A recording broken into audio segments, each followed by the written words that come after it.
Hi, welcome to another session in the Go series. So today we'll be looking at the string data type. Looking at an introduction to the string data type, we'll be looking at a background knowledge, kind of like a behind the scenes of what happens. We'll be looking at the types of strings. Then lastly, we'll be looking at a code illustration to buttress our learning. So introduction to strings. Strings majorly are used for text representations in Go and virtually all programming languages. We should also remember that string has a concept of zero values, which is an empty string. So string can be defined with a string sign, that's the more like the apostrophe sign on our systems, or when we want to deal with raw strings, that's one that's being used with the tilde sign. That's usually the button on top of tab. I don't know your system presently. In older languages, there used to be a limitation where there was only support for ASCII characters. So it brought the limitation where only English language was used. So and some special characters. But in this present age, we are much more advanced in terms of software application globally. So Unicode has become a necessity. Go supports Unicode, which means it supports tons of characters, symbols, and emojis. And also, we should know that the encoding type for Go is a UTF-8 encoding, which is used to encode Unicode values. So Unicode has a code or value or numeric representation for each characters from multiple languages, including emojis. Talking about the behind the scenes, sort of the background knowledge, strings are stored as byte arrays internally and are immutable. Though we demonstrated this in the previous session, that's the data type video. Variable holding the string can be updated, but a string in Go cannot be modified directly. This is just more like naturally the string cannot be mutated, but when we do some kind of an arc by casting it to a byte type of data, we can sort of mutate it. But naturally strings are immutable. Then UTF-8 encoding means each Unicode character can take from 1 to 4 bytes. So the way strings are stored is that they follow a UTF-8 encoding standard such that because the way run is an alias for int32 data type, while byte is an alias for unsigned integer 8. So uint8. So depending on that, the range at which a uint type can take is far lesser compared to what an int32 can take. That's why behind the scenes, when we are dealing with individual characters in a string, we should use run instead of int8, because when we use uint8, when we want to work with a string, a single character in a string, that means an array of strings, for example, we should do it in terms of ring instead of doing it with byte. Fine, byte is the underlying data type and an array of byte. With this, if we work with run, we are very sure that we won't have any data loss. But if we now decide to use it in terms of bytes, like the underlying data structure, we might be having data loss. We will definitely have data loss at one point or the other. So in conclusion, the ring data type is the best way to represent a character in a string. So basically, if we use uint8 for characters, we'll lose data for anything outside ASCII. Then if we use run, then we'll know that we are safe for all Unicode types. Next on our list is types of string. So Go supports a one line string, and we also have the multi-line string.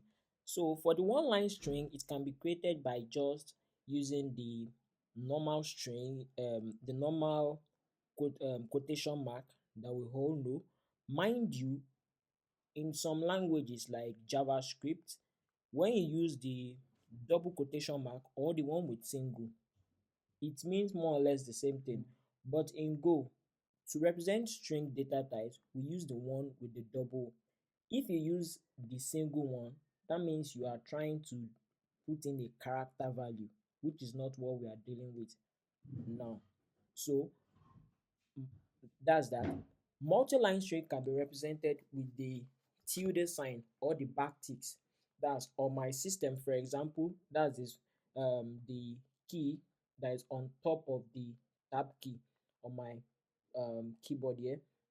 So strings can be formatted with different string formatters. Like if you want to have a plain string, that's just the percentage sign and the s. Then if you want to have a quoted string, that will just it will bring out the string as it is with the quotation mark. That means percentage sign with the q sign. That's for the quoted string. So it adds quotes and it escapes special characters. Then we have the percentage with a small x. That's the string as x value, but in a lowercase. So it spits it out in form of 2 digits per byte with the lowercase x value. And we have another one, the percentage with the big X sign. That's big X with uppercase X. So it spits it out as a string as X type, also in the 2 digits per byte, but with a lowercase. Hi, welcome to the coding session for the string data type. So,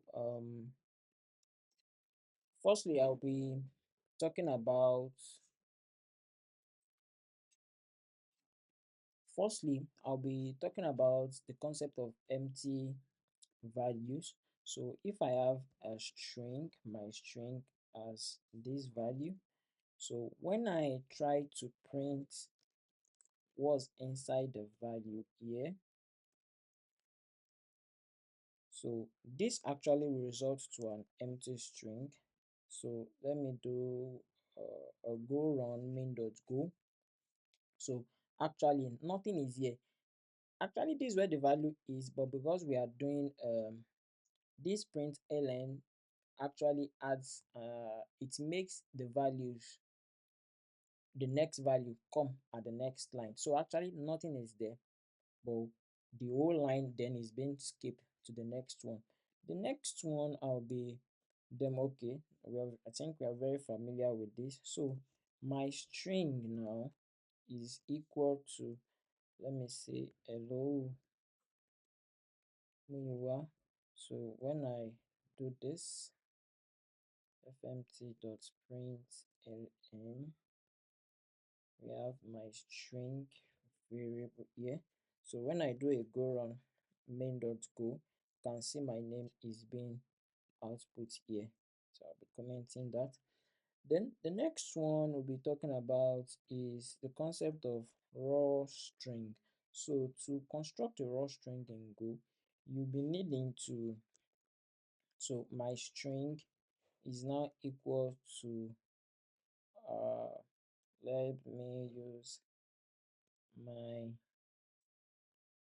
name is where you are here. So I know most of us will be expecting that the string will be like maybe to be standardized. Let me use that word for us. But actually, raw string means that it will just the way you construct it. That's how the computer will see it.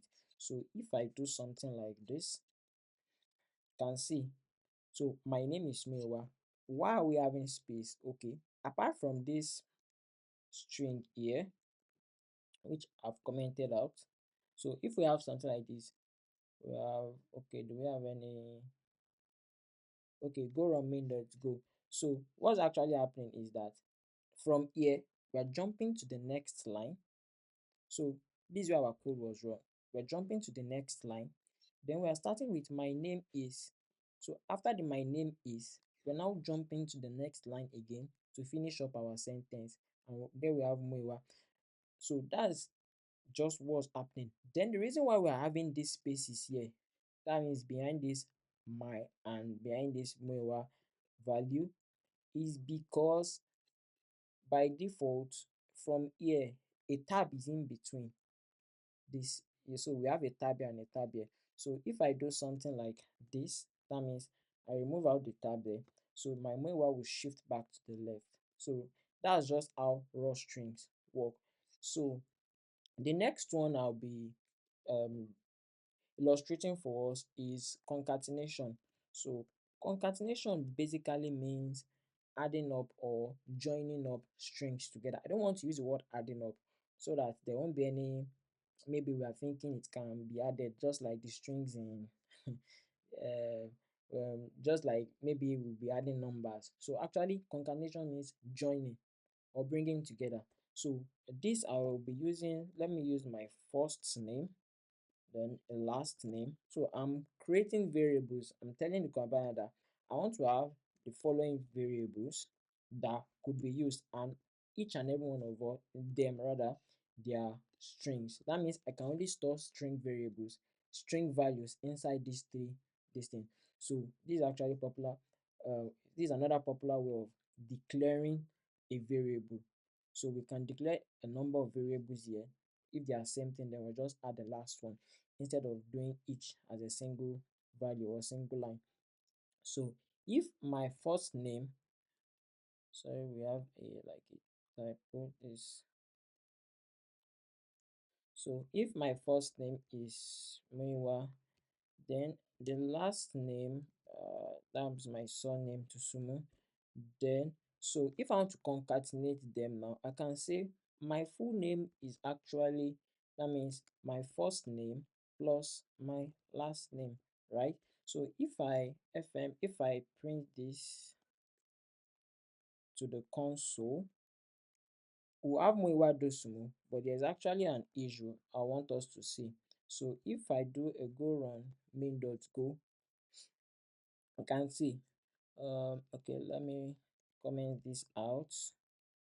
We're not making use of this for now. So just to have a clean illustration, I'll do that again. So when we do a go run main.go, can see we have Muiwa Dosumu. It's being joined together. Though we can say let's add a space here. If we add a space, it will actually work. But naturally, when you're working with strings, you shouldn't have a space as a value unless it's very, very needed. So because most of times you'll be working with a trimmed value, so it's not even expected to do that. So what we can do is now to add our own extra space here in between. So we are adding first name, then after first name we are adding an empty value space, then after that we are now adding our name. So if my name rather, so if I do this, we have Muiwa Dosumu in the expected value. So but actually a better way of doing concatenation is actually when we are working with formatting of strings. So that means formatting of strings.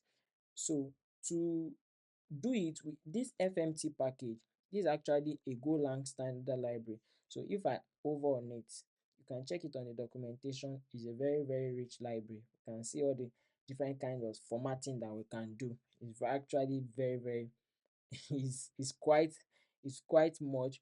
But I'll be doing two for us now, and I'll be telling us just a brief about the two. So the first one is fmt.printf. So the way fmt.printf works is that it formats actually. So printf formats according to a format specifier and writes to the standard output. So it formats actually, then it also writes to the standard output. That means it does something similar to the way println works. So if I do fmt.printf, and actually to do to format a value, a string. So when we have our strings that, oh, I want to add this and this together. So the first one is the, the data type actually, that's you add this, that's the percentage sign and this. I want to have a space in between. So I add my space, then I want to add my surname, right? So this actually was being printed for us. So then I need to now add the two values or the two variables that I want to format inside those literals that I've created earlier. So I want my first name to go in the first one. So first name will go into this first one here. Then the next one, then I'll put my last name. So if I do fmt.printf now, what are we expecting to see? So I'm expecting to see actually Tumiwa Dosumu in the console. So when I do a go run main.go, Mewa Dosumu, Mewa Dosumu, but there is actually an issue. Can we make this second one actually work like this first one, which is just the new line character? And how do we do that? So in most programming languages, we have access to some escape characters. That means the compiler will not read it, so it understands that when I see this particular thing, I go to the new line. So when I do a go run main.go, you can see that it's now like this this one, which is our target. So the other one is sprintf. The way sprintf works is that, so let me just let me so the way sprintf works is that sprintf, it formats, it does the same job, but sprintf will never return, it will never put the value in the console. So most especially printf, println, they work in that they help us maybe during debugging process while building our application. But sprintf is actually, let's say after I've concatenated the value, I want to return it, I want to store it, or I want to do like a side effect on it, maybe storing it in a variable, sending it over the wire, maybe through an HTTP request, or some other things that we can do. So let's say if I do an sprintf like this, naturally the compiler is even giving me a warning. It said it's not used. How is it not used? Because from the design of sprintf is that it formats according to its format specifier and returns the resulting string. So we are only doing one of the two functions it does at the same time. We are only formatting a value here. So let's now try and run our code. You can see we only have this Mewado Sumo, which is this one here in line 22. Why? Because this one expects that it returns a value, but it doesn't print it out to the standard console. So um, what I can do is, let me do a full name to. So I'm declaring a variable. Oh, I don't want my code completion to work. So I declared another variable that I'll be storing the value of this since it will be returned back to us. So full name 2 equals to the assigned value of this. Now then I can now fmt.print ln full name 2, and so that we will not have issues with the new line. Okay, I've already added it. So if we do something like this, we should have a similar value as above. So that's all. That's just a brief introduction to how strings work and some other things that string does, how it can be formatted in Golang. Thank you. Don't forget to like and subscribe.